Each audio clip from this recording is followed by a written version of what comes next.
बिस्मिल्लाहिर्रहमानिर्रहीम। अज़ीज़ तलबा, अस्सलामु अलैकुम। फिज़िक्स क्लास 9 यूनिट 3 डायनामिक्स और इस यूनिट का आज हमारे पास लेक्चर नंबर 28 है, जिसमें हम पढ़ने जा रहे हैं exercise question number 3.12 up to 3.15।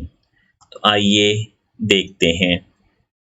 3.12 है, why is the law of conservation of momentum important. Conservation का जो कानून है वो क्यों अहम है। जब हम लोगों ने law of conservation of momentum पढ़ा इस बुक में, इस चैप्टर में, तो साथ ही साथ हमने इसकी एप्लीकेशंस भी पढ़ी। हमने पढ़ा कि law of conservation of momentum helpful होता है गन के रिकॉइल को समझने में, कि गन कितना रिकॉइल करेगी और क्यों करेगी। ये हम समझ पाते हैं law of conservation of momentum की वजह से। फिर हमने पढ़ा कि जो रॉकेट की मोशन है, रॉकेट की हरकत है, वो भी law of conservation of momentum के कवानीन ही के मुताबिक है, तो वो भी हमें हेल्पफुल हो सकता है। तो इन्हीं वजूहात से, इन्हीं चीज़ों से हमने सीखा कि law of conservation of momentum के क्या फ़ायदे हैं। तो यही आप लिख देंगे। इसके आंसर के लिए आप अपने नोट्स कंसल्ट कर लीजिएगा। इसके बाद when a gun is fired it requires why. ये हम ऑलरेडी पढ़ चुके हैं। हमने पढ़ा था टेक्स्ट बुक पेज नंबर 70 पे।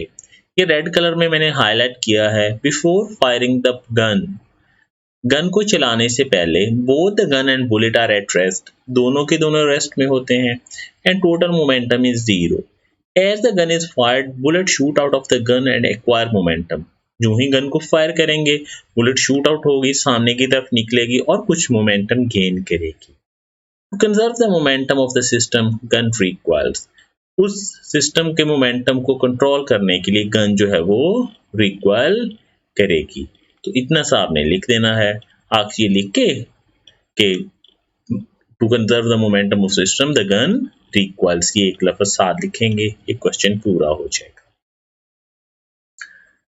इसके बाद है 2.14, describe to situation in which force of friction is needed. दो ऐसी जगह बताएं जहां पे हमें फ्रिक्शन की ज़रूरत हो। तो ये हमने पढ़ा था टेक्स्ट बुक पेज 76 पे, एडवांटेजेस ऑफ फ्रिक्शन। वही आप लिख देंगे कि we need friction to work, चलने के लिए ज़रूरत है। Birds need friction to fly, परिंदों को उड़ने के लिए ज़रूरत है। चलती हुई गाड़ियों को रुकने के लिए फ्रिक्शन की ज़रूरत है। हमें लिखने के लिए ज़रूरत है।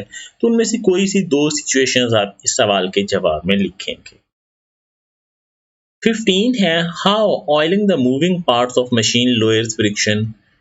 जो मूविंग पार्ट है उनको तेल लगाने से फ्रिक्शन क्यों, कैसे कम हो जाती है। तो पहले तो आपको ये पता होना चाहिए कि फ्रिक्शन की वजह क्या थी। हमने पढ़ा था कि बाहर प्लेन दिखने वालों को भी जब हम माइक्रोस्कोप से देखते हैं, जैसे आप देख रहे हैं कि इस छोटे से गोल दायरे को माइक्रोस्कोप में बड़ा करके देखा गया, तो इनकी उभरी हुई सतह होती हैं।